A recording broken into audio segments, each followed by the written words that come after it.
பத்திரிகை ஊடகத்துறையைச் சேர்ந்த அத்தனை நல்ல உள்ளங்களுக்கும் எங்கள் எம்ஜிஆர் மகன் படக்குழுவினர் சார்பாக நெஞ்சம் நிறைந்த நன்றி. இந்த திரைக்காவியத்திலே என்னை இசையமைப்பாளராக அறிமுகம் செய்து வைத்த அன்புக்குரிய இயக்குனர் திரு பொன்ராம் சார் அவர்களுக்கும், படத்தின் தயாரிப்பு நிறுவனம் ஸ்க்ரீன் சீன் தயாரிப்பு நிறுவனத்திற்கும், மேடையில் இருக்கிற எங்கள் எம்ஜிஆர் மகன் குடும்பத்தார்கள் அனைவருக்கும் நெஞ்சார்ந்த நன்றியை நான் சார்ந்திருக்கின்ற தமிழக அத்துணை கலைஞர்கள், நாட்டுப்புற கலைஞர்கள் சார்பாகவும் நெஞ்சார்ந்த நன்றியை உரித்தாக்கி, இந்த படத்திலே பாடல் ஆசிரியர்களாக மதிப்புக்குரிய ஐயா யுகபாரதி ஐயா அவர்களுக்கும், அண்ணன் முருகன் மந்திரம் அவர்களுக்கும், தம்பி கடல்வேந்தன் அவர்களுக்கும் நெஞ்சம் நிறைந்த நன்றியை உரித்தாக்கிக் கொள்கிறேன். இந்த படத்திலே எனக்கு பின்னணி இசையிலும் சரி, படத்தின் பாடலுக்கும் சரி, புரோகிராமராகவும் மற்றும் பின்னணி இசை சேர்த்த எனது ஆரியர் நண்பர் நவுபல் ராஜா அவர்களுக்கும், படத்தின் பாடகர்கள் மதிப்புக்குரிய ரஞ்சித் அவர்கள், சகோதரி பூஜா அவர்கள், சகோதரி ஸ்ரீநிதி அவர்கள், சகோதரி மீனாட்சி இளையராஜா அவர்கள் எல்லாத்துக்கும் நன்றி கலந்த வாழ்த்துக்களை கூறி மகிழ்கிறேன். முன்னாடி அமர்ந்து எங்களை வளர்த்து கொண்டிருக்கின்ற அத்தனை தமிழ் சொந்தங்கள் அனைவருக்கும் நன்றி. இந்த படத்தில் ஒரு நாட்டுப்புற கலைஞனாக சினிமாவில் அறிமுகமாகி ஒரு பாடகராய், பாடலாசிரியராய், நடிகராய் வளர்ந்து வந்து கொண்டிருக்கின்ற எனக்கு இசையமைப்பாளராக ஒரு மிகப்பெரிய பொறுப்பை என்னை நம்பி ஒப்படைத்ததுக்கு பொன்ராம் சாருக்கு என் சார்பாக மட்டும் இல்லை, என் குடும்பத்தார்கள் சார்பாக என் காலத்துக்கும் நன்றி சொல்ல கடமைப்பட்டிருக்கிறோம். இயக்குனர் என்னை எந்த அளவுக்கு நம்பி இந்த பொறுப்பை ஒப்படைச்சாங்களோ அந்த அளவுக்கு நாங்கள் உழைச்சி அவருடைய நம்பிக்கைக்கு கொஞ்சமும் குறையாமல் நாங்கள் கொடுத்துருக்குறோம், நம்புகிறோம். எங்கள் பிள்ளையை நாங்கள் சொல்லக்கூடாது. இதை பார்த்து உலகம் முழுவதும் வாழ்கின்ற தமிழ் சொந்தங்கள் இப்பாடல்களையும் இப்பாடலையும் சுமந்து வருகின்ற இப்படத்தையும் மாபெரும் வெற்றி பெற செய்யணும்னு உங்களை நன்றியோடு வேண்டுகிறேன். இந்த படத்திற்கு எனக்கு இசை உதவியாக இருந்த அத்துணை இசைக்கலைஞர்களுக்கும் இந்த வேளையிலே நினைவு கூர்ந்து நன்றி கூறி மகிழ்கிறேன். எனக்கு மேனேஜராகவும் இருந்து எனக்கு உதவி செய்த நண்பர் சிகா அவர்களுக்கும் நன்றி. இந்த குழுவை ஒருங்கிணைத்து மக்கள் தொடர்பாக இங்கு வெற்றிகரமாக எங்களை வழிநடத்தி கொண்டிருக்கின்ற நிகில் முருகன் சார் அவர்களுக்கும் நெஞ்சாத நன்றியை தெரிவித்துக் கொள்கிறேன். இது எனக்கு கன்னி பேச்சு. ஏன்னா நான் பாடகனா மேடையில் நின்று பாடுவேன், ஆடுவேன், என்ன வேணாலும் செய்வேன். இசையமைப்பாளராக என்ன பேசுகிறதுன்னு தெரியல. முதல் முறையாக படைப்பை வந்து உங்கள்கிட்ட ஒப்படைக்கிறோம். மாட்டை தண்ணிகளை வச்சுட்டு நாங்கள் ரேட்டு பேசுகிறது கிடையாது. படம் வந்ததுக்கப்புறம் நீங்களே பார்த்து வாழ்த்துவீங்க, நம்புகிறோம். வெற்றி பெற செய்யுங்க எம்ஜிஆர் மேன. நன்றி. எல்லாருக்கும் வணக்கம். மனிதனாக வாழ்ந்துட வேண்டும், மனதில் வையடா தம்பி, மனதில் வையடா, வளர்ந்து வரும் உலகத்துக்கே நீ வலது கையடா. வாத்தியார் மகன் பேரை கேட்டாலே உடம்புல நம்ம சர்பத்து ஓடுற மாதிரி இருக்குது. ரொம்ப அழகான ஒரு பேர், அழகான ஒரு படம். படம் வெற்றி பெறணுன்ட்டு நான் வாழ்த்துறேன். நான் எழுதின பாட்டை நான் அந்த இடத்துல பாடணும்னு கொஞ்சம் ஒரு சின்ன ஒரு ஆசை. ஊரோரோ காவல் யாரு அருவா ஏந்தி நிற்கிறாரு, களவாட யாரும் இல்ல காவல் காப்பாயானாரு, அழியாத வீரமுங்க உசுர உழைக்கும் கூட்டமுங்க, பசியோடு யாரும் வந்தா விருந்தே வைக்கும் சொன்னாங்க.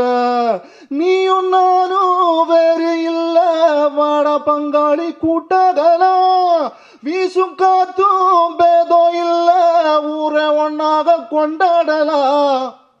அடிடா கொட்டு பறைய தமிழ புகழ உலகம் தெரிய, அடிடா கொட்டு பறைய தமிழ புகழ உலகம் தெரிய, தேனி பெரிய கோடம் போடி மதுர கம்பம் பேர சத்தி புகழ் கிளப்பு, அடிக்கும் அடி முழக்கம் இடிக்கும் அது உரைக்கும் புழுதி பறக்க மக்கா கிளப்பு, கிளப்பு கிளப்பு கிள கிளப்பு கிளப்பு கிளப்பு கிள கிளப்பு. நன்றி. எனக்கு இந்த வாய்ப்பை கொடுத்த இயக்குனர் சாருக்கு நான் முதல்ல நன்றி தெரிவிச்சுக்கிறேன். ஏன்னா இந்த பாடலை வேற யார் வேணாலும் எழுதியிருக்கலாம், ஆனால் அவன் எழுதுவான், அவன் மேலே எனக்கு ஒரு நம்பிக்கை இருக்குது அப்படின்னு சொல்லி ஒவ்வொருத்தரையும் வந்து ஊக்குவிச்சவர் தான் இயக்குனர் சார். அவருக்காக நான் நன்றி தெரிவிச்சுக்கிறேன். அப்புறம் மியூசிக் டைரக்டர் ஒரு தெருக்கூத்துலேருந்து வந்து இன்றைக்கி பரிணாம வளர்ச்சி அடைஞ்சு இன்றைக்கி மியூசிக் டைரக்டராக வந்து ஒரு இடத்துல இருக்கிறாருன்னா அது உண்மையிலே இறைவன் அவருக்கு கொடுத்துருக்க ஒரு அன்பு பரிசாக தான் நான் நினைப்பேன். எனக்கு ஒரு வாய்ப்பு கொடுத்துருக்காரு அந்தோணி அண்ணன், அவருக்கும் நான் ரொம்ப நன்றி கடமைப்பட்டிருக்கேன். அவருக்கு நான் தேங்க்ஸ் சொல்லிக்கிறேன். அப்புறம் இசைக்கு பக்கபலமாக இருந்த நோஃபல் அண்ணன், அவருக்கும் தேங்க்ஸ் சொல்லிக்கிறேன். அப்புறம் சசிகுமார் அண்ணனுக்கு நன்றி தெரிவிச்சுக்கிறேன். சமுத்திரகனி அண்ணாவுக்கு நன்றி தெரிவிச்சுக்கிறேன். சத்யராஜ் சாருக்கு நன்றி தெரிவிச்சுக்கிறேன். சிங்கப்புலி சாருக்கு நன்றி தெரிவிச்சுக்கிறேன். ராமண்ணனுக்கு நன்றி தெரிவிச்சுக்கிறேன். சிகாண்ணனுக்கு நன்றி தெரிவிச்சுக்கிறேன்.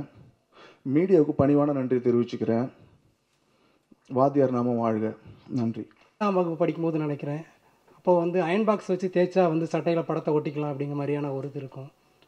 அப்போவே நான் வந்து எம்ஜிஆருடைய வந்து படத்தை வந்து புரட்சித் தலைவரோட படத்தை வந்து சட்டையில் மாட்டிட்டு அலைஞ்சிருக்கேன். எங்கள் சித்தப்பா ஒருத்தர் பார்த்துட்டு, என்னடா ஸ்கூல் போகிற பையன் வந்து நீ இப்படியெல்லாம் மாட்டிட்டு திரியிற அப்படின்னு சொல்லியிருக்காரு. ஸோ எம்ஜிஆர் மகன் இந்த மேடை வந்து எனக்கு ரொம்ப சிறப்பான மேடை. மேடையில் இருக்கும் அனைவருக்கும், என்னுடைய சக ஊடக தோழர்கள் அனைவருக்கும் இனிய மாலை வணக்கம். எம்ஜிஆர் மகன் படத்தில் நான் பாடல் எழுதினது என்னுடைய லைஃப் டைமில், என்னோடய பாடலாசிரியர் பயணத்தில் ரொம்ப முக்கியமான ஒரு நிகழ்வு. இந்த நிகழ்வுக்கு அப்புறமா என்னைய வந்து இதுக்கு முன்னாடி பின்னாடின்னு சொல்லிக்கிற அளவுக்கு இந்த வாய்ப்பு எனக்கு ரொம்ப முக்கியமான ஒரு வாய்ப்பு.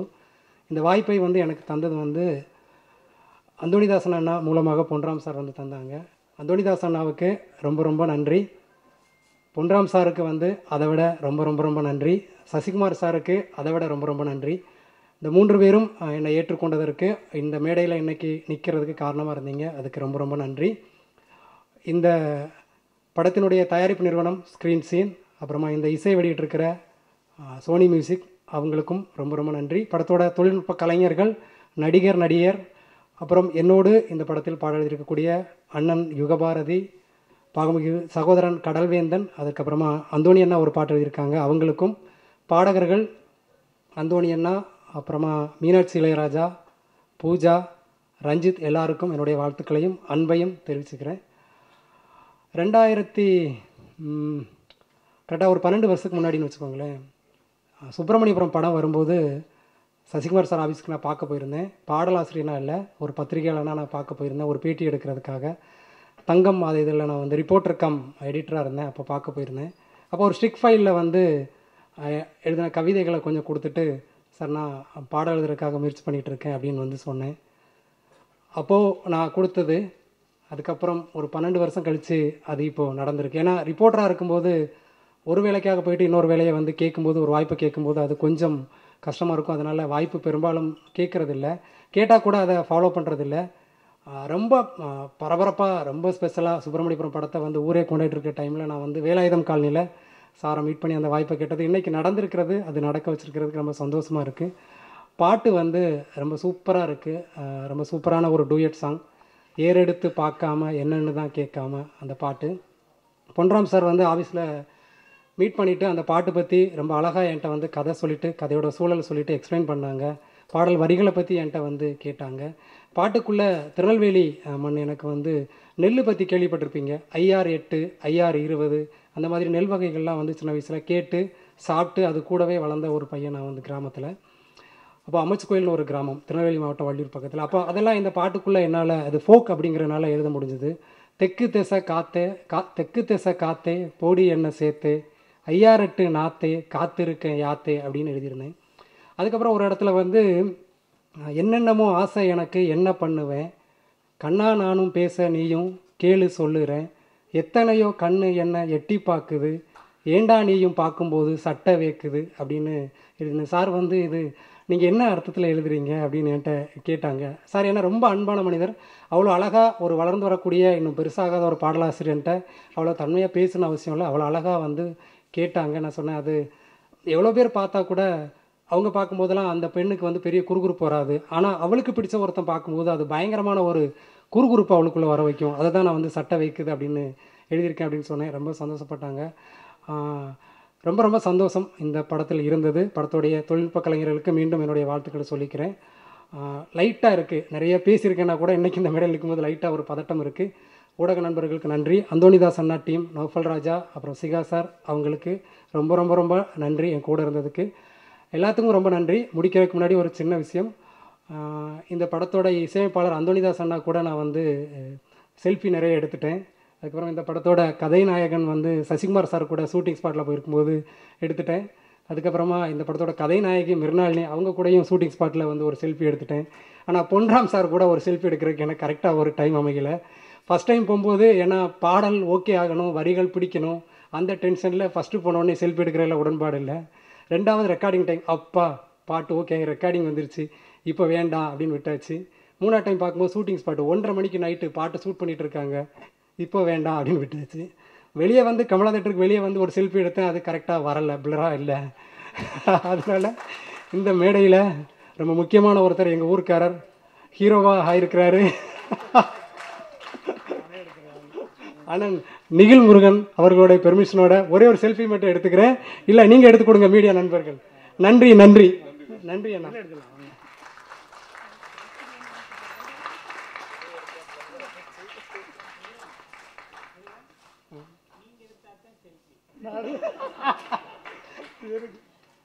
சார் எடுத்த சாரோட selfie. Thank you so much. Thank you so much. ஏதாவது தப்பாக பேசியிருந்தா மன்னிச்சிருங்க. நன்றி. இந்த படத்தில் எனக்கு வாய்ப்பு கிடைச்சது வந்து அது வாய்ப்புன்னு சொல்ல முடியாது, ஒரு பெரிய வரம் எனக்கு. ஏன்னா நான் ட்ராக் தான் பாடியிருந்தேன் இந்த படத்தில். அதுக்கப்புறம் அவங்க கேட்டு பொன்ராம் சார், அந்தோனிதாஸ் அண்ணா நீ பாடு பார்க்கலாம் எப்படி வருதுன்னு பார்க்கலாம், சார் எல்லாம் ஓகே சொல்லுவாங்கன்னு சொன்னாங்க. ஸோ அந்த மாதிரி நான் பாடிட்டு வந்தேன். எதிர்பார்க்காத அளவுக்கு என்னோடய பாட்டு எல்லாருக்கும் பிடிச்சி போச்சு. ஸோ அவங்களுக்கு பொன்ராம் சாருக்கும் அந்தோனிதாஸ் அண்ணாவுக்கும் என்னுடைய நன்றி நான் தெரிவிச்சுக்கிறேன். இந்த படம் வந்து ஒரு பெரிய ஹிட் ஆகணும், அதுக்கு எல்லாருமே நாம் ரசிகர்களாக சேர்ந்து நம்ம தான் அதை வெற்றி அடைய வைக்கணும். என்ன பேசுறது இல்லை, எல்லாருக்கும் நன்றி. என்னை மேடை ஏற்றின பொன்ராம் சார், யுகபாரதி அண்ணா, அந்தோனிதாஸ் அண்ணா, அவங்க குடும்பத்துக்கும், ரீதா அண்ணி, எல்லாருக்கும் என்னுடைய ரொம்ப மனமார்ந்த நான் நன்றி தெரிவிச்சுக்கிறேன். நன்றி. எல்லோருக்கும் மாலை வணக்கம். நிறைய பாடலாசிரியர்கள் பேசினாங்க. ஸோ அவங்கள மாதிரிலாம் நம்மளுக்கு இந்த குரல்லாம் சொல்லி பேச தெரியாது. ஸோ நம்ம நார்மலாகவே ரொம்ப பேச மாட்டேன். ஸோ இந்த படம் எம்ஜிஆர் மகன். எம்ஜிஆர் மகன் ஆரம்பிக்கிறதே வந்து எம்ஜிஆர் ஐயோட பேரில் தான். ஸோ அதுலேயே வந்து நிறைய பாசிட்டிவ் வைப்ஸ் இருக்குது. ஸோ பொன்ராம் சார் வந்து ஃபஸ்ட்டு எம்ஜிஆர் மகன் சொல்லும்போது ஃபஸ்ட்டு ஹாப்பியான நானா. ஸோ எம்ஜிஆர் மகன் சரி என்ன கேரக்டராக இருக்கும் அப்படின்ற போது நிறைய வாட்டி சார் ஆஃபீஸ்க்கு போனேன். ஆஃபீஸ்க்கு போயிட்டு சான்ஸ் கேட்டிருந்தேன். அப்போ வந்து பொன்ராம் சார் சொன்னார், இந்த மாதிரி வந்து நீங்கள் தான் வந்து வில்லனாக பண்ணுறீங்க அப்படின்னு சொல்லும்போது ரொம்ப சந்தோஷமாக இருந்துச்சு, செம்ம ஹாப்பியாக இருந்துச்சு. ஏன்னா ஒரு கேரக்டர் ஆர்டிஸ்ட் ஒரு சின்ன சின்ன ரோலில் பண்ணிகிட்டு இருந்த என்னை வந்து நம்பி இந்த படத்தில் வந்து வில்லனாக கொடுத்துருக்காரு. ஸோ அதுக்கு வந்து என் மனமார்ந்த நன்றி அவருக்கு. எப்பவுமே அவருக்கு கடமைப்பட்டிருக்கேன். அண்ட் அடுத்தடுத்த படத்துலேயும் அவர் எனக்கு சான்ஸ் கொடுத்துருக்காரு. So thank you Ponram sir. And Sasikumar sir, Sasikumar sir பற்றி சொல்லணுன்னா வந்து நீங்கள் படத்தில் நிறைய வந்து சின்ன சின்ன அவர் காமெடிலாம் பார்த்துருக்கீங்க. படத்துலன்னு இல்லை, எப்பவுமே அவர் அப்படி தான். அவர் எப்பவுமே எல்லாரையும் கலாச்சிட்டு தான் இருப்பார். ஸோ செட்டில் வந்து செம்ம ஜாலியாக இருக்கும். லைக் ஒரு பெரிய ஆக்டரை பார்க்குறோம், அவருக்கு ஆட்டிடியூட் இருக்கும், அப்படிலாம் அந்த செட்டில் கிடையவே கிடையாது. ரொம்ப ரொம்ப ஜாலியாக இருக்கும் அவர் பேசுகிறது. இப்போ நான் அவர் கூட சீன்ஸ் நடிக்கும் போதும் வந்து நீ பார்த்துக்கலாம் ஒன்றும் பிரச்சனை இல்லை அப்படின்னு சொல்லி அவர் என்னையே வந்து கொஞ்சம் நல்லா பூஸ்டப் பண்ணுவார். அண்ட் அடுத்தது இந்த படத்தோட ஹீரோயின். ஒரு 4 வருஷத்துக்கு முன்னாடி வந்து அவங்க வந்து நிறைய பேருக்கு, அதாவது தமிழ்நாட்டில் ஃபுல்லாக வந்து அவங்க செம்ம ஃபேமஸ். அவங்க நிறைய பசங்க வந்து ஆக்சுவலாக டிக்டாக்ல வந்து அவங்க பைத்தியமாக இருந்தாங்க. ஸோ அப்போல்லாம் நிறைய பேர் வந்து யார் இவங்க கான்டாக்டே கிடைக்கல அப்படின்னு வந்து நிறைய பேர் சொல்லிகிட்டு இருந்தாங்க. ஏன்னா எங்கிட்ட நிறைய பேர் கேட்டிருக்காங்க அப்போது.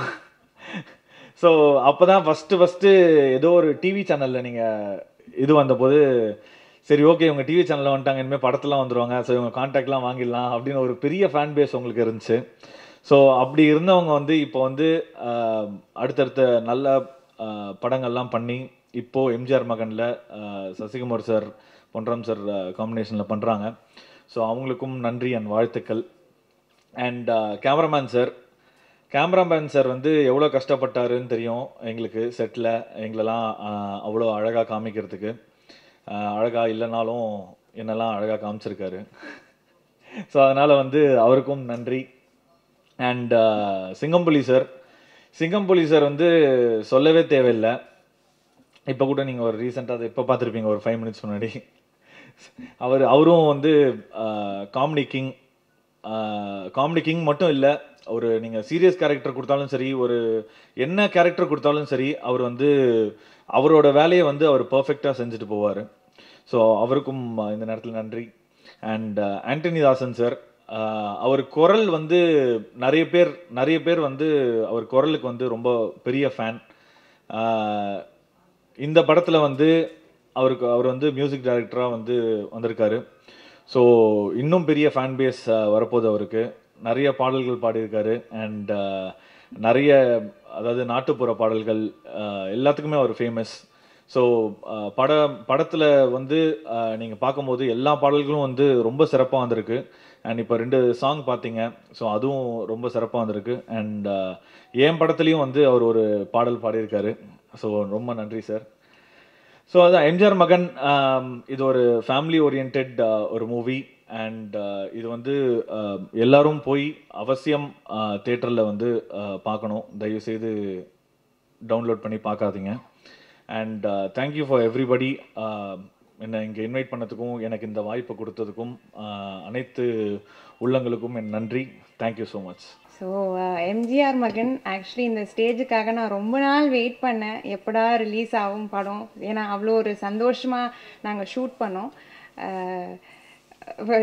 இங்கே ஒரு நர்வஸாக இருக்குது. ஸோ இது ஒரு பெரிய ஒரு படம், நிறைய லெஜெண்ட்ரி ஆக்டர்ஸ், நிறைய எக்ஸ்பீரியன்ஸ்டான ஆக்டர்ஸ் இருக்கிற ஒரு கேஸ்ட் அண்ட் க்ரூவில் வந்து சின்னதாக ஒரு வீடியோவை பார்த்துட்டு அப்போ தான் வந்து எனக்கு படம் தெலுங்குல அப்போ தான் ரிலீஸ் ஆக போச்சு. ஸோ அது சின்ன ஒரு கிளிப்பிங்ஸ் பார்த்துட்டு என்னை நம்பி நான் இந்த ரோலில் ஃபிட் ஆவேன். பிகாஸ் பொன்ராம் சார் படம் பார்த்தீங்கன்னா தெரியும், ஹீரோயினுக்கு எவ்வளோ இம்பார்ட்டன்ஸ் கொடுத்துருப்பாரு, எவ்வளோ ஸ்க்ரீன் ஸ்பேசிங் ப்ளஸ் இவ்வளோ ஒரு எக்ஸ்பீரியன்ஸ்டான ஆக்டர்ஸ் கூடலாம் கம்பீட் பண்ணி நடிக்கணும். ஸோ அந்த எங்கேயோ சின்னதாக ஒரு நம்பிக்கை வச்சு எனக்கு இந்த ஆப்பர்ச்சுனிட்டி கொடுத்த பொன்ராம் சாருக்கு ரொம்ப நன்றி. பிகாஸ் இந்த படம் எனக்கு ரொம்ப ஸ்பெஷல். பிகாஸ் என்னோடய பாட்டி சொல்லிட்டு இருப்பாங்க, நான் தெலுங்குல போயிட்டு ஹாஃப் சேரெலாம் போட்டு நடிச்சுட்டு வரும்போது படம் நல்லா இருக்குமா, பட் நீ பேசுகிறது எதுவும் எனக்கு புரியலன்னு சொன்னாங்க. ஸோ தமிழில் என்ன ஹாஃப் சேரெல்லாம் போட வச்சு அழகாக ஒரு கிராமத்து பொண்ணாக காமிச்சு என்னோடய பாட்டி ஆசையெல்லாம் நிறைவேற்றி வச்ச பொன்ராம் சாருக்கு ரொம்ப நன்றி. பிகாஸ் இப்போ பார்க்கும்போது அவங்களுக்கு ரொம்ப பெருமையாக இருக்கும், ஏன்னா அவங்களுக்கு படம் புரியும். அண்ட் நான் ரொம்ப நாள் வெயிட் பண்ணேன், தமிழில் வந்து ஒரு தமிழ் பொண்ணாக இந்த மாதிரி ஒரு படத்தில் வந்து லான்ச் ஆகி எல்லா ஆடியன்ஸ்கிட்டையும் போய் ரீச் ஆகணும்னு சொல்லிட்டு நான் ரொம்ப நாள் ஆசை. அண்ட் அடுத்து இந்த ஆப்பர்ச்சுனிட்டி கொடுத்த ப்ரொடியூசர்ஸ்க்கு ரொம்ப நன்றி. அண்ட் சசி சார் பற்றி சொல்லணுன்னா, ஒரு கோஸ்டாராக எனக்கு கொடுத்த பெரிய கிஃப்ட் என்னென்னா ஒரு கம்ஃபர்ட் ஸ்பேசிங். அவர்கிட்ட பேசும்போதாக இருக்கட்டும், ரொம்பவே வந்து ரொம்ப நாள் பழகின ஒரு பர்சனோட இப்படி பேசும்போது என்ன ஃபீல் வருமோ அந்த ஒரு ஃபீலிங் கொடுத்துருவாரு சசி சார். ஸோ நான் நல்லா நடிச்சிருக்கேன்னா அதுக்கு அவரும் ஒரு ரீசன். பிகாஸ் அந்த ஸ்பேசிங் இல்லைன்னா என்னால் வந்து ஃபுல்லாக பெர்ஃபார்ம் பண்ணியிருக்க முடியாது. நிறைய பேருக்கு நன்றி சொல்லணும். ஆக்சுவலி சத்யராஜ் சாராக இருக்கட்டும், சரண்யா மேமாக இருக்கட்டும், அவங்களாம் ரொம்ப ஸ்வீட்டாக எனக்கு நிறைய டிப்ஸ் எல்லாம் கொடுத்தாங்க. ஒரு சீனில் வந்து ஓவர் ஷைன் பண்ணி நடிக்கிறது எப்படி சொல்லிட்டு. அண்ட் நிறைய பேரோட பிளெஸ்ஸிங்ஸ் இருந்தது எனக்கு இந்த படத்தில் நடிக்கும் போது. ஏன்னா அவ்வளோ ஒரு எக்ஸ்பீரியன்ஸ்டான ஆர்டிஸ்ட் கூடலாம் வந்து இப்போ தான் நான் சினிமாவுக்கு வந்தேன், அதுக்குள்ளே இவ்வளோ பெரிய ஆப்பர்ச்சுனிட்டிக்கு வந்து எனக்கு எல்லாருக்குமே நன்றி சொல்லணும். அண்ட் அழகான பாட்டு எனக்கு கொடுத்த ஆண்டனி தாசன் சாருக்கு ரொம்பவே நன்றி. அண்ட் செட்டில் வந்து most of the time Singampuli சாருக்குள்ளே இருக்கும்போது ஜாலியாக ஒரு பாட்டு பாடிட்டு செட்டை கலகலன்னு வச்சுருப்பாரு. அண்ட் எல்லா ஏடிஸுக்குமே, ஏன்னா உங்களெல்லாம் நிறைய டார்ச்சர் பண்ணியிருக்கேன். அவங்க டெய்லியுமே எனக்கு வந்து மெசேஜ் பண்ணுவாங்க, காலையில் 5 மணிக்கு வந்துடணும், 6 மணிக்கு வரும்போதெல்லாம் ஐயோ சார் ஏன் டெய்லியும் இவ்வளோ காலையிலே கூப்பிட்றீங்கன்னு டார்ச்சர் பண்ணியிருக்கேன். ஸோ அதுக்கெலாம் ரொம்ப சாரி. அண்ட் எல்லாருக்குமே நன்றி. அண்ட் செந்தில் அண்ணா ஸ்பெஷலாக சொல்லணும், ஏன்னா அவரு தான் வந்து நான் மோட்டிவேட் பண்ணி இந்த படம் பண்ணால் நீ சூப்பராக வருவ அது இது சொல்லிட்டு எப்பயுமே நான் மோட்டிவேட் பண்ணிவிட்டு என்னை ஒரு எனர்ஜெட்டிக்காக வச்சுருக்கிற person. And cameraman Vinod sir என்னை அழகாக கேப்சர் பண்ணி காமிச்சதுக்கு ரொம்பவே நன்றி. ஸோ கண்டிப்பாக 23rd அன்னைக்கு படத்தை போய் பாருங்கள். ஏன்னா உங்களோட சப்போர்ட்னால தான் நான் ஃபஸ்ட்டு சினிமாவுக்கு வந்தேன். நீங்கள் எல்லாருமே நிறைய பேர் எனக்கு மெசேஜ் பண்ணி நீங்கள் வாங்க சினிமாவுக்கு வாங்க, உங்களை நாங்கள் பிக் ஸ்க்ரீனில் பார்க்கணுன்ட்டு ஆசைப்பட்டதுனால நானும் என்னோடய எஃபர்ட் போட்டு ஏதோ பண்ணியிருக்கேன். ஸோ 23rd அன்னைக்கு எல்லோரும் ஃபேமிலியோடு வந்து சேஃபாக படத்தை பாருங்கள். அண்ட் எல்லாருக்குமே நன்றி. யாரையாவது மறந்துட்டேன்னா உங்கள் வீட்டு பொண்ணா நினச்சி என்னை மன்னிச்சிடுங்க. So thank you everybody. வணக்கம். எல்லோரும் நல்லா இருக்கீங்களா? நல்லா இருக்கணும்னா மாஸ்க் போடணும், சானிடைசர் போடணும், சோஷியல் டிஸ்டன்ஸ் எல்லாம் பண்ணணும். முதல் அந்த இன்ஃபர்மேஷன் தகவலை சொல்லிவிட்டு அடுத்து பேசுவோம். எம்ஜிஆர் மகன் இன்றைக்கி இப்படி ஒரு சிறப்பான ஒரு ஆடியோ ஃபங்க்ஷன் நடக்கும் அப்படின்னு சொல்லி போன வாரம் யாருக்குமே தெரியாது, 5 நாட்களுக்கு முன்னாடி வரைக்கும் தெரியாது. ஆனால் இந்த திடீர்னு ஒரு கண்டக்ட் பண்ணிட்டாங்க. நம்ம எல்லோரும் வர வேண்டிய ஒரு சூழல் வந்துருச்சு.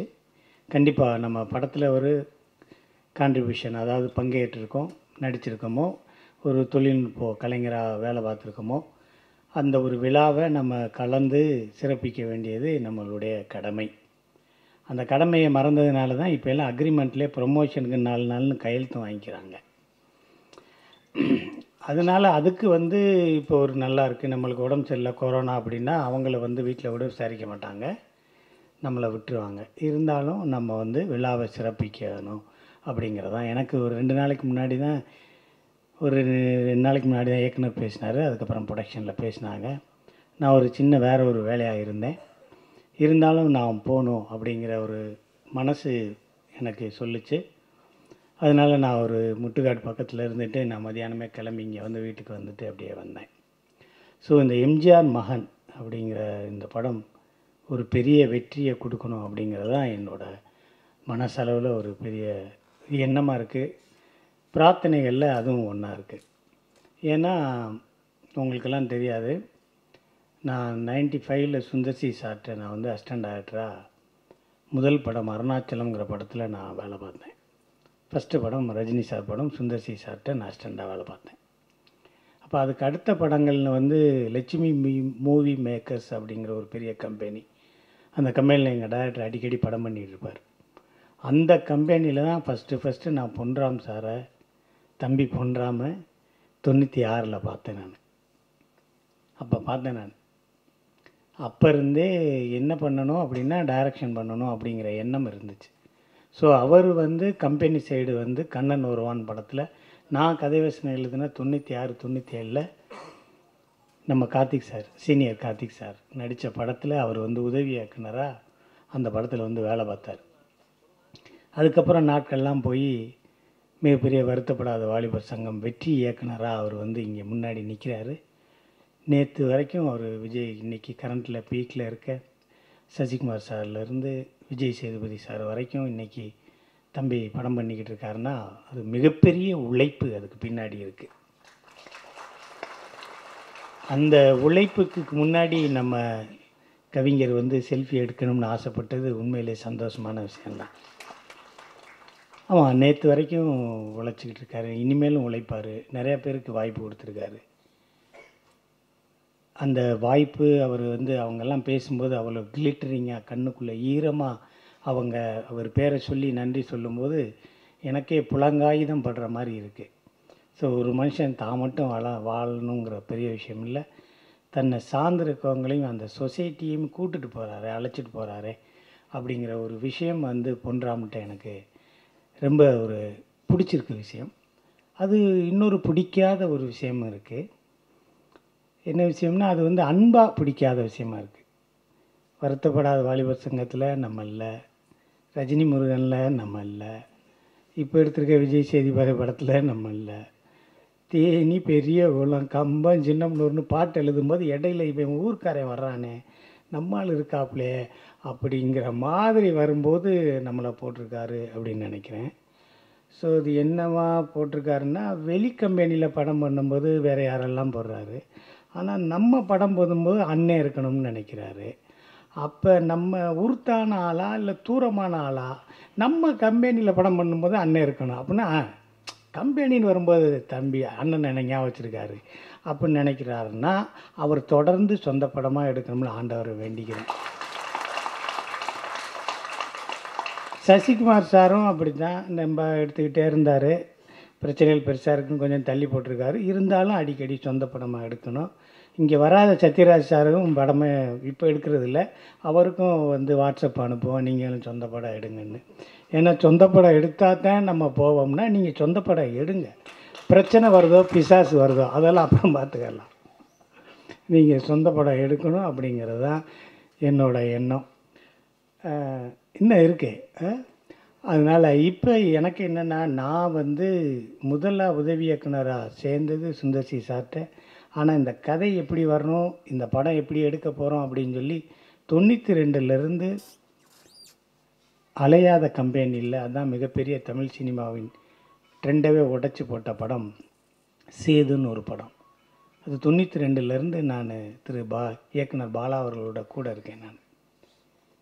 இப்போ அந்த படம் எப்படி வந்தது அப்படின்னு உங்களுக்கெல்லாம் எல்லாமே தெரியும். எவ்வளோ பெரிய வெற்றி அடைஞ்சது. சல்மான் கான்கே ஒரு ரீஎன்ட்ரி ஒரு ஹிந்தியில் போய் கொண்டு வந்து கொடுத்தது அப்படிங்கிற படத்துல எல்லாம் நான் இருக்கும்போது, அந்த படம் வேலை பார்க்கும் பொழுது என்னால் நான் அங்கே பணியாற்ற முடியலை. நான் சுந்தர்சி சார்கிட்ட போயிட்டேன். அந்த படத்தில் ஒரு சாமி மாலை போட்டு ஒரு கேரக்டர் வருவார், சியான்னா யாருன்னு. அந்த சியான்னா யாருன்னு கேட்ட ஒரு சின்ன க்ளோஸ்அப்பில் அவர் வந்தால் தான் ஷூட்டிங்க்கே சாப்பாடு, அவர் வந்து தான் காசு கொடுப்பார். புரியுதா உங்களுக்கு? அந்த கந்தசாமி சார் கம்பெனியில், சேது ப்ரொடக்ஷன் கம்பெனியில் இவர் வந்தால் தான் கம்பெனிக்கு வண்டிக்கே பெட்ரோல் போட முடியும். இவர் தான் எல்லாமே ஃபீட் பண்ணுவார். இவர் தான் அந்த ப்ரொடியூசர்ட்டேருந்து கொண்டு வருவார். ஸோ அப்போயே ஒரு காட்ஃபாதர் மாதிரி, அப்போயே ஒரு மேலேருந்து அருள் பாலிக்கிறவர் மாதிரி, வந்துட்டாரா அப்போ பேட்டா ஓகே அப்படிங்கிற அளவுக்கு இருந்தார். அன்னைக்கு வந்த ஒரு கேரக்டரு. அதுக்கப்புறம் வந்து திரு பாக்கியராஜ் சார் மாதிரி தானே இயக்கி, தானே நடித்து, தானே ஒரு பெரிய ஹீரோவாகி, இவர் எடுத்த முதல் படம் பல மொழிகளில் போய், நான் கன்னடத்தில் ஒரு படம் டைரக்ட் பண்ண போயிருந்தேன். என்கிட்ட 4 நாளாக 5-6 கதையை சொன்னாங்க. நானும் 3 கதை தமிழ் படம் தான் சொல்லாமல் நானாக போய் ஏன் கதைன்னு சொல்லி போய் சொல்லிக்கிட்டு இருக்கேன்.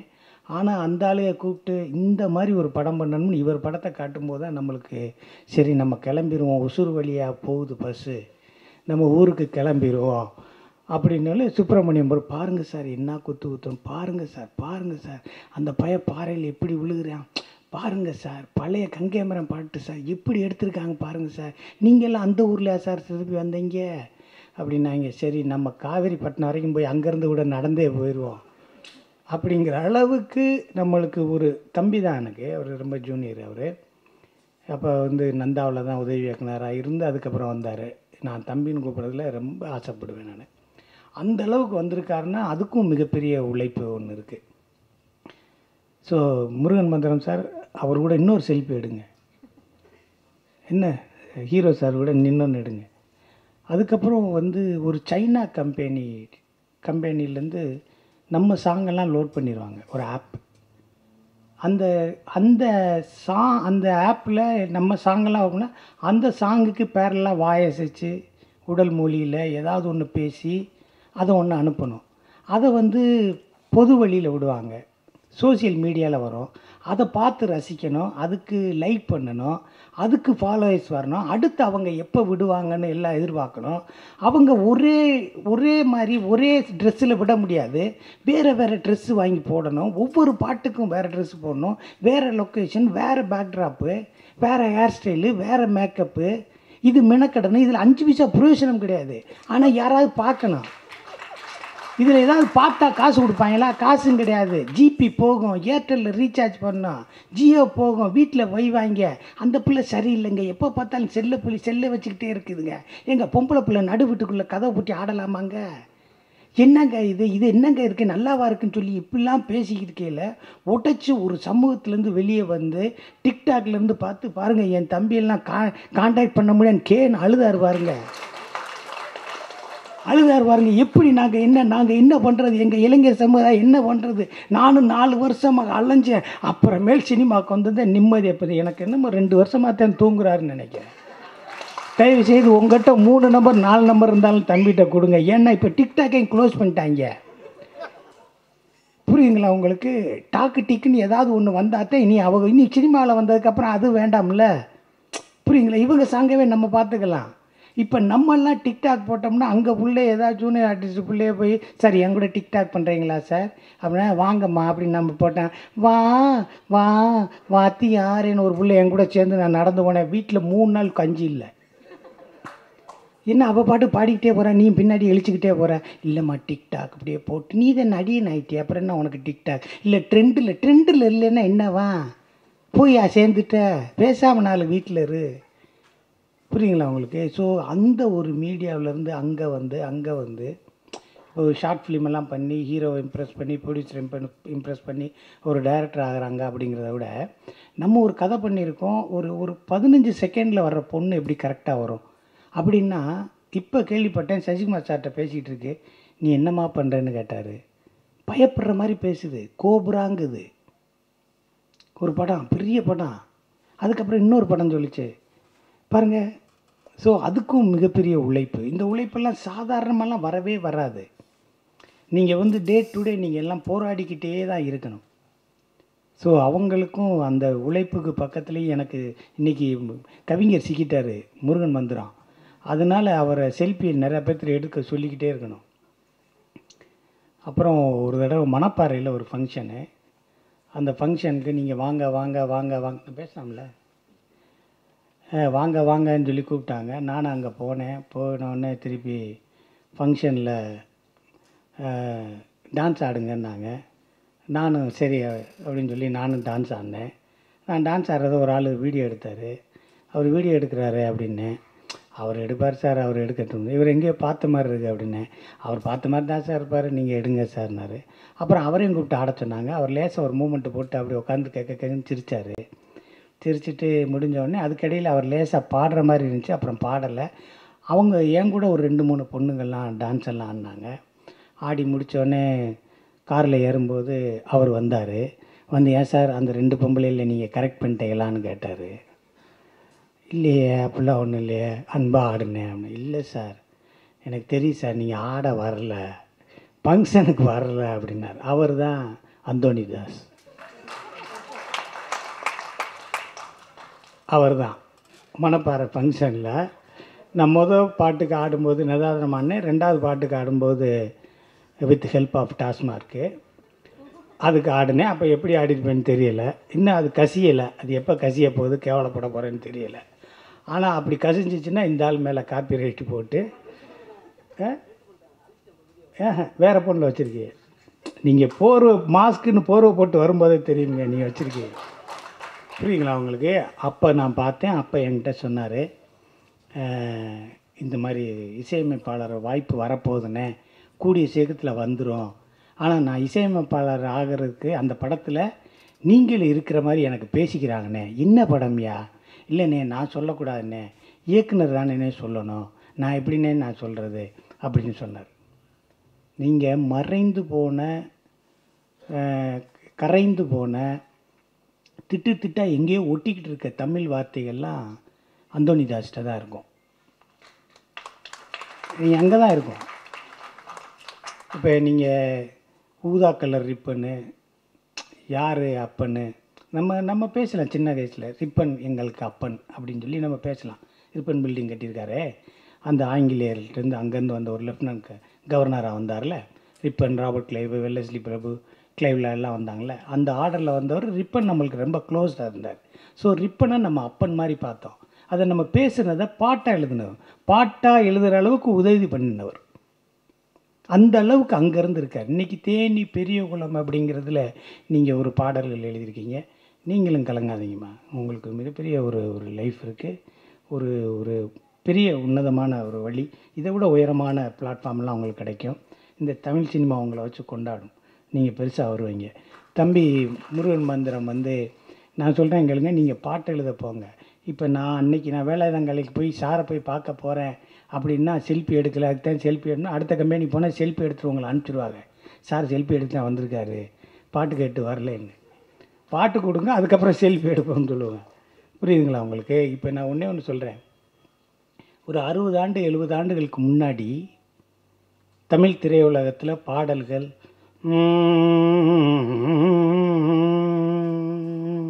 நீங்கள் பொறுத்து தான் ஆகணும், நான் பாடித்தான் ஆவேன்.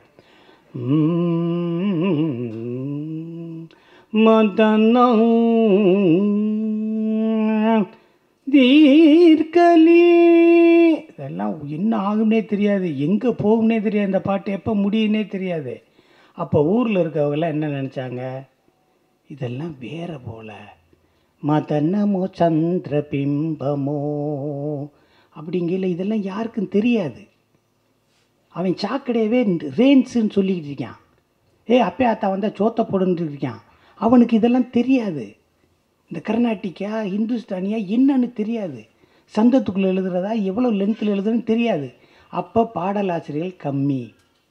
அதுக்கு அடுத்து 30 ஆண்டுகளுக்கு அப்புறம் நிலவு வந்ததும் மலர் மலர்ந்ததா, மலர் மலர்ந்ததும் நிலவு வந்ததா அப்படின்னு ஒரு பாட்டு. கட்டோடு குடலாக ஆட ஆட கண்ணண்டும் இனாக ஆட ஆட. இது சந்தத்தில் இருக்குது. எதுகை மோனை என்ன ஏதுன்னு தெரியல. அப்போ யாருமே பாட்டு எழுத வரலை. எப்போ பாட்டு எழுத வந்தான் தெரியுமா உங்களுக்கு? எளிமையாக்கப்பட்டவனே. எங்கே எளிமையாக்கிச்சு, எவ்வளோ எளிமையாக்கிச்சு தெரியுமா உங்களுக்கு? பட்டி எடுத்தேன், சோத்தை போட்டுட்டேன், தண்ணி ஊற்றிட்டேன், உப்பை போட்டுட்டேன், தொட்டுக்கிற ஒன்றும் இல்லையே. ஓரம்போ ஓரம்போ ருக்குமணி வண்டி வருது. பார்த்தீங்களா எவ்வளவு எளிமையாயிருச்சு. அப்போ தான் கிளம்புறான் மதுரையிலேருந்து. மாப்பிள்ளை இதே மாதிரி 10 பாட்டு என்கிட்ட இருக்குது. வட்டி எடுத்தேன், சோத்தை போட்டவுடனே பாட்டு கொடுத்துட்டாங்க. என்கிட்ட ஒன்று இருக்குது, சட்டி எடுத்துட்டேன், கம்பங்கிளியை ஆட்டிட்டேன்னு ஒன்று இருக்குது. நான் போகிறேன், நீ வர்றியா? விழுப்புரம் வரைக்கும் போகிற காசு இருக்குது, அங்கிட்டு போய் நடந்து போய்க்கலாம். மாப்பிள்ளை ஓரம் போ, உக்காந்து போ, மெல்லமா போன்னு என்கிட்ட 4 பாட்டுக்கு நான் கிளம்புறேன், வரையலா? அப்போ எல்லா பேரும் வந்துட்டாங்க. எளிமையாக்கும் பொழுது எல்லோரும் வந்துட்டாங்க. கேமராவிலேருந்து பார்க்கும்போது கேமராமேன் சொல்லுவார் ஓகேவான்னு. கேமராமேனை மட்டும் பார்த்தோம். டைரக்டர் ரொம்ப கம்மி. மானிட்டர் வச்சோம், எல்லோரும் டைரக்டரு. அந்த ஃப்ரேம் உள்ளே வர சொல்லுங்கள் சார், பூவத்துக்கு உள்ளே வைங்க, அவர் பேக்கில் வர சொல்லுங்கள். அவங்க அவுட் ஃபோக்கஸ், பேக்ரவுண்ட் சரியில்லையே, காஸ்டியூம் சரியில்லை, பார்க்குறவங்களாம் டைரக்டர் ஆகிட்டார்ல. அப்போ விஞ்ஞானம் எளிமையாகுது, பாடல்கள் எளிமையாகும் போது எல்லாருக்கும் பரவி விரைவி கிடைக்குது. அதனால தான் தேனி, பெரியகுளம், கம்பமில் நீங்கள் எளிமையாக எல்லோரும் பாடுவானே. எல்லோரும் பாடுறதான் பாட்டு. செங்க சமக்கிறவன் பாடணும், மண்ணு சமக்கிறவன் பாடணும், எல்லாரும் பாடணும். பாடல்கள் தான் உடல் வலியை குறைக்கும், உடலுக்கு உற்சாகத்தை கொடுக்கும். பாட்டு பாடினமாக இருக்கணும், வேலையை பார்த்தமாக இருக்கணும்னு சொல்லுவோம்ல, அது மாதிரி தான் இருக்கும். ஆக நீங்கள் என்றைக்குமே, நான் சொல்கிறேன் அந்தோணிதாஸ், இந்த சினிமா நீங்கள் வேலை பார்க்கலாம்னு நினைக்கிற வரைக்கும் உங்களை இந்த சினிமா விடாது. கண்டிப்பாக எளிமையான பாடல்கள், எளிமையான வரிகள், நம்ம சொந்த பந்தம் பேசுகிறது, எல்லா வரிகளையும் அழகான பொன்ராம் சார் மூலமாக நீங்கள் கொடுத்துருக்கீங்க. அவரும் உங்களை விட மாட்டார், இந்த சினிமாவும் உங்களை விடாது. இந்த பாடல்கள் எழுதின இந்த தம்பி எங்கள் ஊரையும் சேர்த்து எழுதியிருக்காரு. தம்பி தேனி பெரியவளம் எழுதிட்டு அது கிட்டு. ஏன் கிட்டு தெரியுமா? அவளை விளக்கம், அது பேர் பெரியவளத்துலேருந்து பெரியவளத்து விளக்கு தூக்கி அடித்ததுனால தான் அவள் இனி வரவே மாட்டா, இனியாவது புத்தி வருமானு சொல்லி முதல் மரியாதையில் வடிவுக்கரசி சொல்கிற மாதிரி அந்த வசனம் வரும். புரியுங்களா உங்களுக்கு? அதே மாதிரி பெரிய பெரிய வெற்றி படங்கள்லாம் அந்த இது வரும். சுயநலமாக நான் சொல்லிக்கிறேன், அடுத்து நீங்கள் கிண்டல் பண்ணால் கிண்டல் பண்ணிக்கிங்க, அதை பற்றி எனக்கு கவலை இல்லை. ஆக இந்த படத்தில் வேலை பார்த்த கேமராமேன் முதல் கொண்டு அனைவருமே மிகப்பெரிய உழைப்பாளிகள். இந்த உழைப்பாளிகளோடு நம்மளுக்கு ஒரு அழகான ஒரு மேடை கிடச்சிருக்கு. நான் வந்து எல்லாரையும் எப்படி வேணாலும் பார்க்கலாம், ஆனால் சினிமாக்காரனாக இருந்து பத்திரிகையாளர்களை பார்க்குறதுல ரொம்ப பிரியப்படுறேன், ரொம்ப நேசிக்கிறேன். இந்த படத்தை ஒரு வெற்றி படமாக, இந்த படத்தில் யாரும் விமர்சனம் பண்ணலாங்க, விமர்சனம் பண்ணாத துறையே கிடையாது. தப்பு ரைட் எல்லாத்தையும் விமர்சனம் பண்ணலாம், செய்கிறவனுக்கு குறையே தெரியாது. அதை ஈஸியாக பார்க்குறவங்களுக்கு தான் அதிக குறைய தெரியும். ஒரு மண்பானை செஞ்சோம்னா ஒரு புடி வச்சுருக்கு, புடி சைடில் புடி இருந்தால் நல்லா தூக்கலாமேன்னு சொல்லிடுவான். என்னதான் பானை செஞ்சாலும் கொஞ்சமாக தான் ஊற்ற முடியுது, வாய் அகலமாக வையுமா, அகலமாக வச்சோம்னா எப்படி சோத்தை வடிக்கிறதும்மா. பானை செய்கிறதுலே 1000 குறை சொல்கிறவன் படம் பார்க்குறதுல எவ்வளோ குறை சொல்லுவேன்? புரியுங்களா உங்களுக்கு? ஒரு ஒரு ஒரு படம் தலைவர் எம்ஜிஆர் அவர்கள், எம்ஜிஆர் மகனால் சொல்கிறேன், தலைவர் எம்ஜிஆர் அவர்கள் நடித்த படம். அதில் எம்ஜிஆர் சார் ஒரு பொண்ணை காதலிப்பார். படம் பெரிய இடத்து பெண். எம்ஜிஆர் சார் ஒரு பொண்ணை காதலிக்கிறார். அதே பொண்ணை அசோகன் சார் காதலிப்பார். எம்ஜிஆருக்கும் யாருக்கு பொண்ணை கொடுக்குறதுன்னு தெரியாது. எம்ஜிஆருக்கும் அசோகன் சாருக்கும் சிலம்பு சண்டை வச்சு ஜெயிச்சா அந்த பொண்ணை கட்டிக்கங்கன்னு அவங்க அப்பா சொல்லிடுவார். எம்ஜிஆருக்கு நாயசு சோடாவில் மருந்தை கொடுத்துருவார்.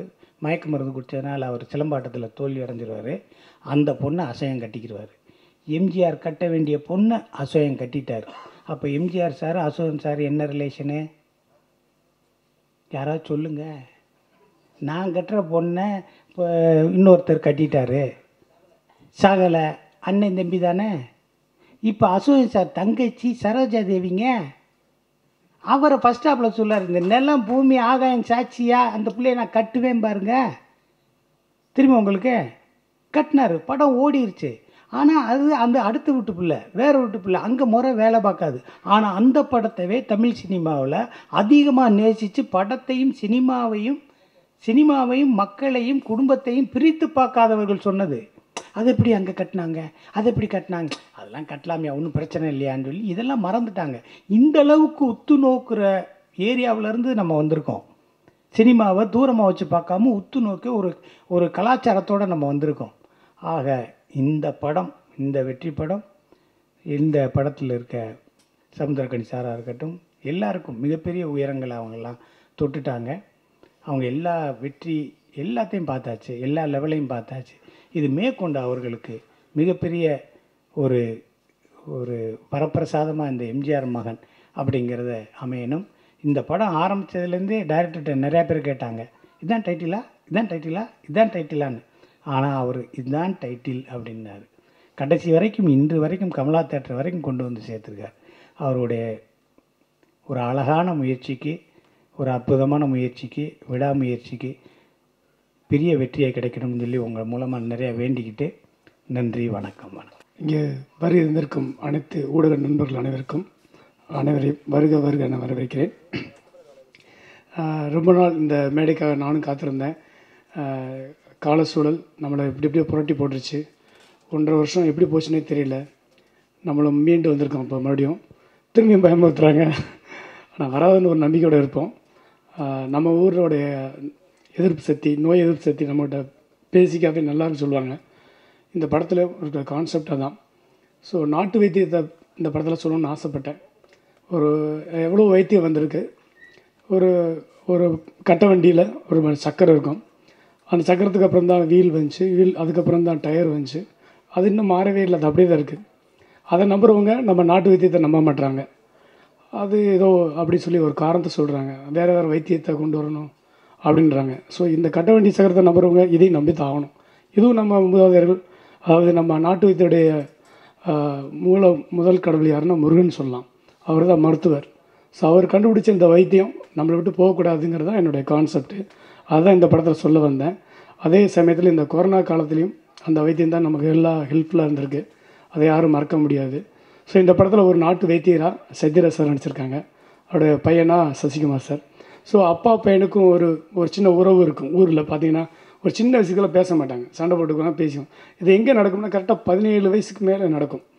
ஒரு சாதக்காரனை போய் பார்த்தோன்னு வச்சுக்கலேன், அப்பா பையனை பிரிஞ்சிருக்கணும், இல்லைன்னா சண்டை வந்துகிட்டே இருக்கும். ஆக்சுவலாக பிரிஞ்சிருக்கிற டைம் தான் அது. காலேஜ் போகிற நேரம் ஹாஸ்டலில் தங்கி படிக்கணும். ஸோ அதுதான் இருக்கும். ஸோ இந்த சந்தர்ப்பம் தான் எல்லா குடும்பத்துலையும் இருக்கும். ஸோ எனக்கு நண்பர்கள் வீட்லேயும் நடக்கும், எல்லா இடத்துலையும் நான் பார்த்துக்கிறேன். அப்பா பையன் அவ்வளோ ஸ்ட்ராங்காக தோளில் தூக்கி போட்டு எல்லாமே கற்றுக் கொடுப்பாங்க. நீச்சல் கற்றுக் கொடுப்பாங்க, சைக்கிள் கற்றுக் கொடுப்பாங்க, பைக் கற்றுக் கொடுப்பாங்க. ஆனால் ஒரு ஸ்டேஜுக்கு மேலே பார்த்தீங்கன்னா அப்படி பேச மாட்டாங்க. சண்டை இதோட பாச போராட்டம் தான் நம்ம சரணியம்மா. அவங்க இந்த பக்கம் சாயிறதா அந்த பக்கம் சாயிறதா அப்படிங்கிறத குழப்பமான நிலை. இதுக்கு இடையில் இவர் தாய் மாமனா சமுத்திரக்கனி அண்ணன் கணியண்ணனை ஃபோன் பண்ண அவர் ஷூட்டிங்களுக்குனால வர முடியலன்ட்டார். சத்யராஜ் சாரும் வர முடியல அப்படின்னாரு. அவர் 2 பேர் சார்பாக பத்திரிகையாளர்கிட்ட சொல்ல சொன்னார். ஸோ சாரி என்னால் வர முடியல அப்படின்னு சொன்னார். அவர் சார்பாக நான் உங்களையும் வருன்னு வரவேற்கிறேன். உதாரணத்துக்கு சரணியமான்னு சொன்னாங்க, அவங்க பொண்ணுக்கு கல்யாண வேலையாக சின்ன வேலையாக இருக்கனால வெளியூர் போயிருந்தா சொன்னாங்க, அவங்களும் வர முடியல. எனது ஷார்ட் டயத்தில் இந்த ப்ரோக்ராம் பண்ணதுனால எல்லாத்தையும் நல்லா கோஆர்டினேஷன் எல்லாத்தையும் கூப்பிட முடியல. இருந்தாலும் அவங்களோட வாழ்த்துக்கள் மட்டும் சொன்னாங்க. வாழ்த்துருமா, எனக்கு கண்டிப்பாக அது ஒர்க் அவுட் ஆகும், நீ வாழ்த்துக்கள் சொல்லி சரணியமாக சொன்னாங்க. அவங்களுக்கும் நன்றி. ஏன்னா தொடர்ந்து இந்த படம் தேனியில் 56 நாட்கள் நாங்கள் ஷூட் பண்ணோம். இப்போ 23 நாள் இப்போ ஷூட் பண்ணிட்டு வந்தேன். சரியான வெயில், எங்களால் தாங்க முடியல, ஓடிட்டோம். ஆனால் அந்த டயத்தில் பார்த்திங்கன்னா ஜூன் ஜூலை நாங்கள் ஷூட் பண்ண நினைக்கிறேன். ஜில்லுன்னு காற்று செம்மையாக இருந்துச்சு. அதனால் நான் ஸ்டாப்பாக 56 நாள் ஷூட் பண்ணோம். 54 போது கேமராமேன் தான் செம்ம டயர்ட் ஆகிட்டார். ஸோ ரொம்ப கஷ்டப்பட்டு அவர் வந்து காலைல 7 மணிக்கெலாம் ஸ்டார்ட் வச்சுருவோம். ஸோ அவருக்கு வந்து புதுசு. ஸோ சில பேர் 10 மணிக்கு எந்திரிக்கிற கேஸ் இருப்பாங்க இல்லையா, அதுதான் நினைக்கிறேன் வினோத். இருந்தாலும் எனக்காக 7 மணிக்கெலாம் வந்து எனக்கு முன்னாடியே வந்து ஷார்ட்லாம் ப்ரிப்பேர் பண்ணி ஹார்ட் ஒர்க் பண்ணார். ஸோ உண்மையிலேயே அவர் பாராட்டணும். ஸோ இந்த படத்தில் வந்து ஒரு கதையை சொன்னோடனே சசிகுமார் சார் வந்து ஃபஸ்ட்டு ராஜவம்சம் படத்தில் ஷூட்டிங் இருந்தார். அவர்கிட்ட போய் கதை சொன்னேன். நல்லா இருக்கு சார், உங்கள் பேட்டர்னில் இது ரொம்ப இன்ட்ரெஸ்டிங்காக இருக்குது சார்.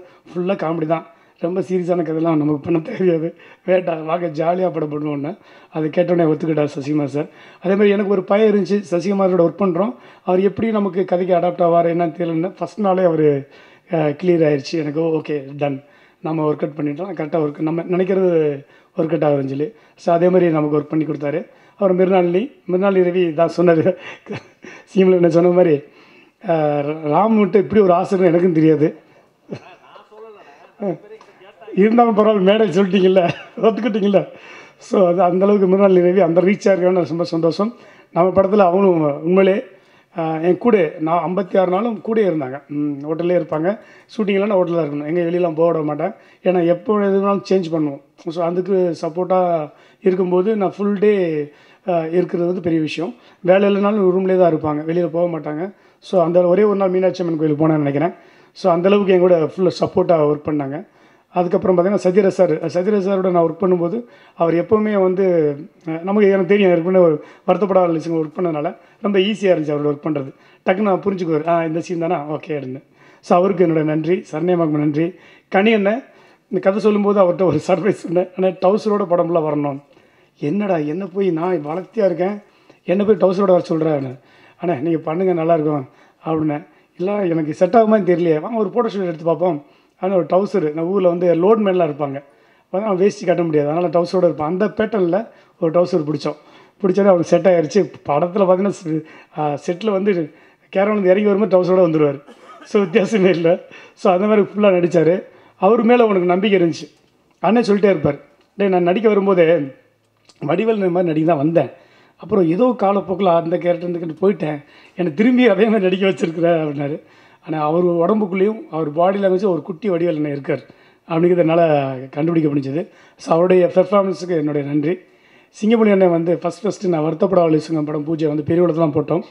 அண்ணனோட வீட்டுக்கு முன்னாடி ஒரு கோயில் இருக்குது, மாரியம்மன் கோயில், அங்கே தான் பூஜை போட்டோம். பூஜைக்கு அண்ணன் வந்திருந்தார்.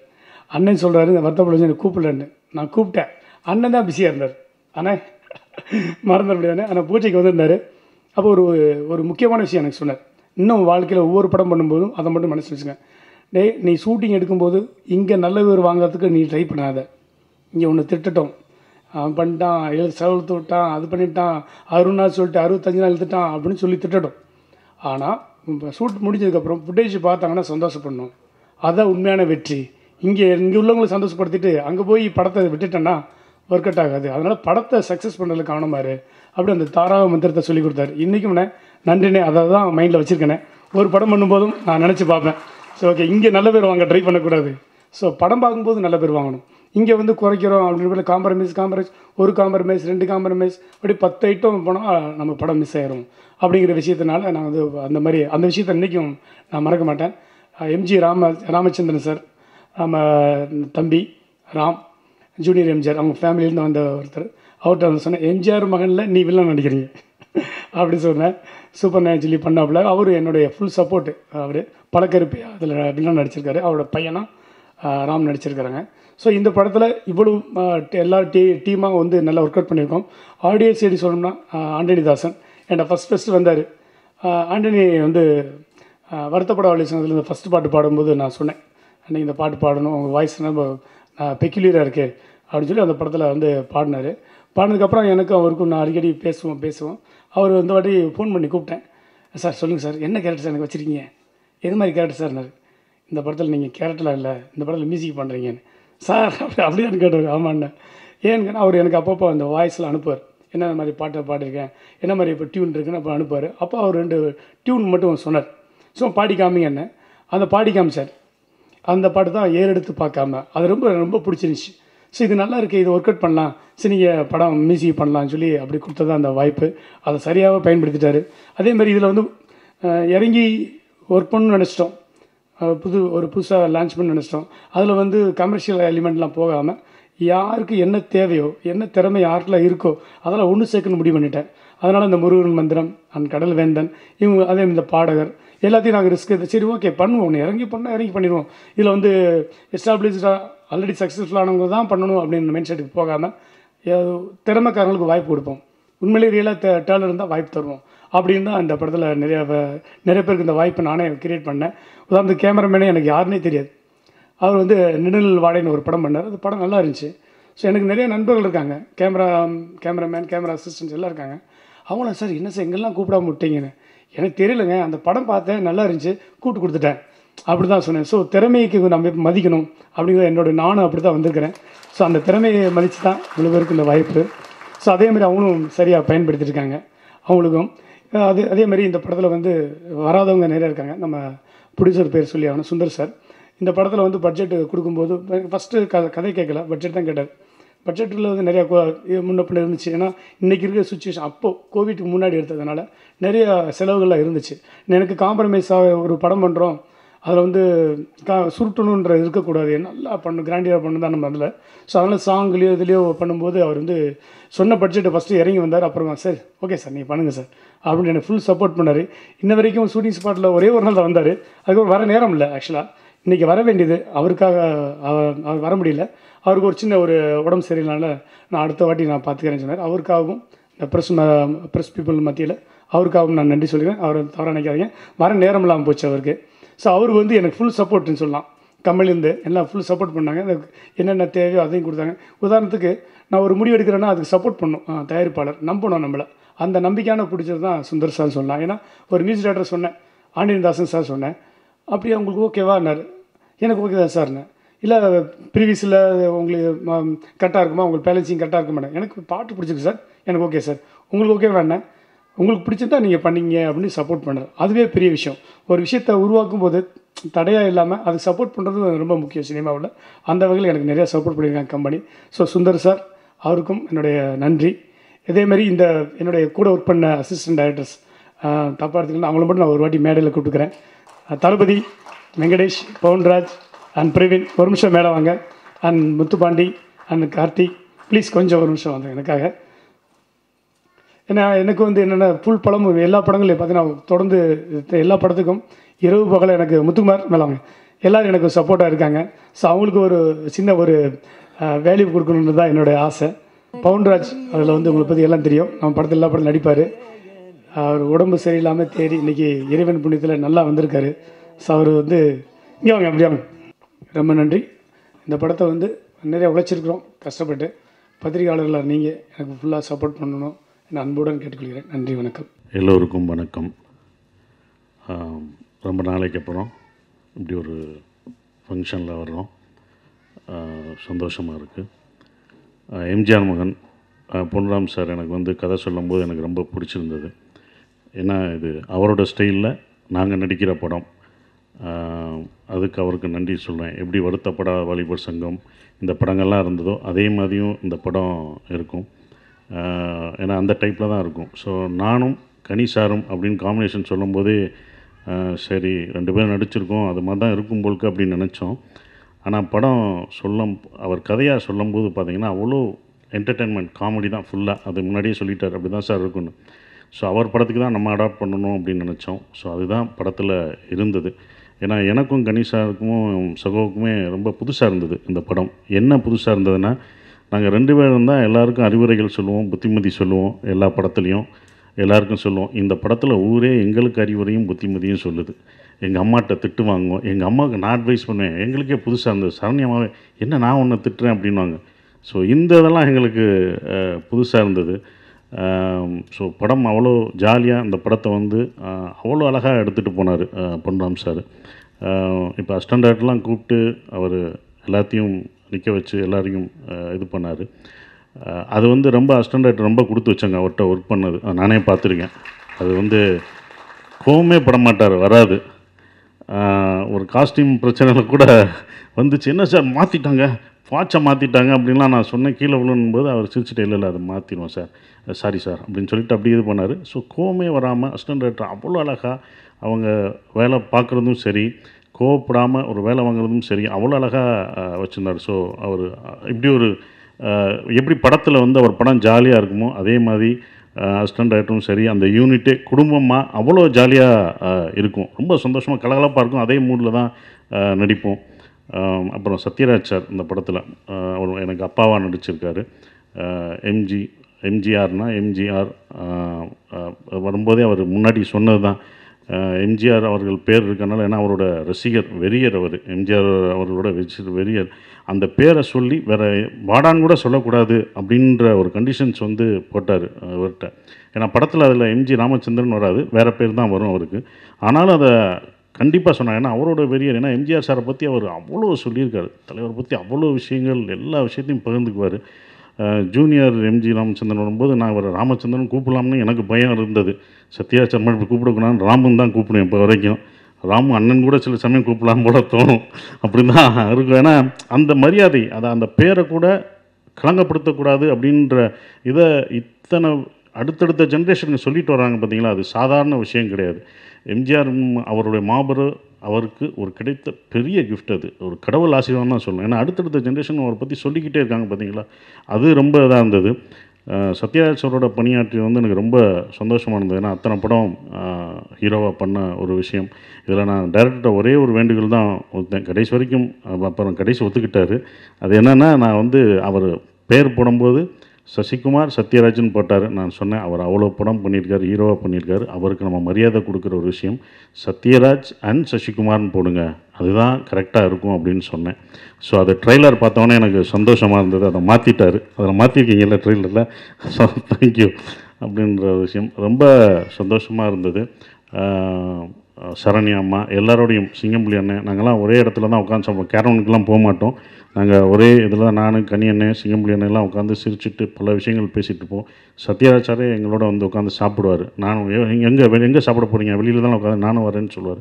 ஸோ அவ்வளோ விஷயங்கள், அவ்வளோ இதாக என்டர்டெயின்மெண்ட்டாக அந்த படம் எப்படி இருந்ததோ அதே மாதிரி தான் போச்சு.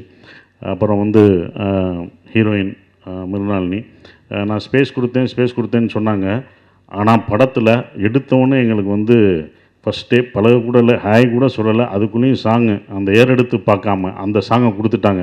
என்ன சார் அதுக்குள்ளேயும் சாங்கு, அது டூயட் சாங்குன்றீங்க, சும்மாவே ரொமான்டிக்கெலாம் எனக்கு தகராறாகும், ஃபைட்டுன்னா போயிடுவேன், இதில் இவங்களோட இப்படி வேறு நெருக்கமாக வேறு சொல்லுங்க, வாங்க அப்படின்னு வாகமன் கூப்பிட்டு போயிட்டார். சார் ஒரு பழகிக்கிறோம் சார், கொஞ்சம் பேசவாது சரிங்க சார், எனக்கு படபடப்பாக இருக்குது சார் அப்படின்னேன். அதுக்கப்புறம் வாங்க அப்படின்னாங்க. படத்தில் நான் அவங்களுக்கு ஸ்பேஸ் கொடுத்தேன். ஆனால் மாஸ்டர் பிருந்தா மாஸ்டர் எடுக்கும்போது எங்களுக்கு ஸ்பேஸே கொடுக்கல. நெருக்கமாக இருங்க, உங்களை வச்சு நான் எப்படி எடுக்கிறேன் பாருங்கள், ஐயோ அப்படின்னு. சார் என்ன சார் இவ்வளோ நெருக்கமாக சொல்கிறாங்க, எனக்கு வராது சார், நீங்கள் இது முதல் இப்போ பழகவும் இல்லை, என்ன அப்படின்னு வேறு போட்டு கிள்றேன், நீங்கள் பேசாமல் இருங்க அப்படின்றார். இல்லை நீங்கள் பண்ணுங்கன்னு. நீங்கள் பாருங்கள், அவங்ககிட்ட போய் பிருந்தா மாஸ்டர் சொல்லி வேணாம், கொஞ்சம் வந்து நெருக்கமாக வேணாம், கொஞ்சம் தள்ளி வச்சு எடுங்கன்னு சொன்னோம்னா அவங்க வேணும்னு இன்னும் நெருக்கமாக வைப்பாங்க. இது வேணுமா வேணாமா, இல்லை ஒன்றும் சொல்லாதீங்க, அவங்க பாட்டுக்கு எடுக்கட்டும். அவங்களும் சொல்லி பார்த்தாங்க, நாங்கள் விலகுவோம். அவங்க அசிஸ்டண்ட் கிருஷ்ணான்னு ஒருத்தர் இருக்கான், நெருக்கமான அவன் அதை விட நெருக்கமாக இருப்பான். டேய் அவங்க இவ்வளோ சொல்லடா, நீ ரொம்ப க்ளோஸாக போயிட்ட, கொஞ்சம் தள்ளுன்னுவோம், ரொம்ப நெருக்கமாக போயிட்டா அவங்க இதை கூட சொல்ல ஓகேண்ணா, அப்படி மேனேஜ் பண்ணி நடத்தும். சிலதெல்லாம் வரல, மாண்டேஜ் போட்டார், அதனால் தப்பிச்சோம். ஸோ இதே தான் எனக்கு பயமாக இருக்குன்னு நினச்சி அதுக்கப்புறம் தான் மறுநாளைக்கும் கொஞ்சம் திக்கு ஆமாம் சார் நல்லா பழகின பிறகு இந்த மாதிரி எனக்கு இருந்துச்சு, எனக்கும் தான் சார் அப்படின்னு இருந்துச்சு அது.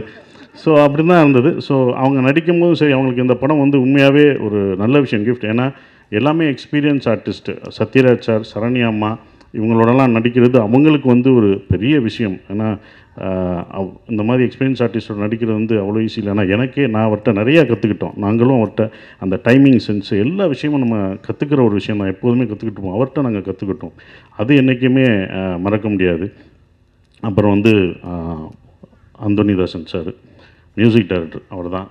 ஏன்னா ஒரு நாட்டுப்புற கலைஞன் மியூசிக் டைரக்டராக ஆனது வந்து எனக்கு ரொம்ப ரொம்ப சந்தோஷமாக இருந்தது அவர் சொல்லும்போது. ஏன்னா எனக்கு வந்து நாடோடிகள் தாரத்தப்பட்டையில் நான் அவரும் நடிச்சிருக்கோம். ஏன்னா அவர் கொட்டு வச்சுட்டு பாரு, அந்த வெயிலில் நாங்கள் அவ்வளோ வேணும் கஷ்டப்பட்டுருந்தோம். அவர் வளர்ச்சியை நான் பார்க்குறேன், அடுத்து பாடினார் வளர்ந்தாருன்னு சொல்கிறது. இப்படி ஒரு நாட்டுப்புற கலைஞன் வந்து அவரும் வளராமல் அவர் சுற்றியுள்ள எல்லாமே கடல் வேந்தன், அவர் பாடலும் சரி, அம்மா இவங்க அந்த அக்கா அவங்க பாட்டு அக்கான்னு சொல்லாமலக்கா அக்காவோட பாட்டும் செம்மையாக உண்மையிலே நான் உங்களை அன்றைக்கே பார்த்து சொல்லும்போது உங்கள் பாட்டு ரொம்ப பிடிச்சிருந்ததுன்னு. மீனாட்சி இளையராஜா அவங்களோட சாங், அந்த பாட்டு குரல் பயங்கரமாக ரொம்ப நல்லா இருந்தது. அவங்க இன்னும் நிறையா மேடை பாடல்களில் பாடுவாங்க அப்படின்ற ஒரு விஷயம். அப்புறம் முருகன் மந்திரம் எனக்கு பத்திரிக்கையாளராக தெரியும். அப்போ பத்திரிக்கை எழுதும்போது எனக்கு பாட்டு எழுத போகும்போது எனக்கு ஆச்சரியமாக இருந்தது. என்ன சார் எப்படி சார் ரெண்டையும் எப்படி இது பண்ணுவீங்கன்னு நினச்சேன். ஆனால் இந்த படத்தில் பாட்டு அந்த வரிகள் கேட்டோன்னே யாருங்க இது எழுதுனது அப்படின்னு நான் கேட்டவங்க அந்தனி சொன்னார் முருகன் மந்திரம். அவர் எனக்கு தெரியும் நண்பர் அப்படின்னு சொன்னேன். அவர் வந்தது வந்து எனக்கு ரொம்ப சந்தோஷம். அப்புறம் இந்த படத்தில் வந்து சினிமாட்டோகிராஃபர் வினோத் வந்து நான் வந்து ஃபுல் படம் பண்ணியிருக்கோம், 50 நாள் ஒர்க் பண்ணியிருக்கோம். இந்த 50 நாளில் நான் அவர்கிட்ட பேசினதே இல்லை. நானோ கனியோ எந்த ஆர்டிஸ்ட்டும் அவர்கிட்ட பேசவே முடியாது. ஏன்னா என்கிட்ட உட்காரவே மாட்டார், வேலை மட்டும்தான் பார்த்தார். உழைப்பு அந்த யார்ட்டையும் பேசினதும் கிடையாது. சாப்பிடக்கூட உட்காராத அவர் உட்காந்து சாப்பிட்டது கூட நான் பார்த்ததில்லை. ஆனால் சுறுசுறுப்பாக 7:30 மணிக்கு ஃபஸ்ட் ஷாட் வச்சா சுறுசுறுப்பாக ஓடிட்டே இருப்பார். ஒரு ஆர்டிஸ்ட்டை உட்காந்து பேசணும், ஒரு சின்ன சேரில் உட்காந்தோம் அப்படின்ற எதுவுமே அவர்கிட்ட பார்க்கல. அவர் உழைப்பு மட்டும்தான் பார்த்தேன்.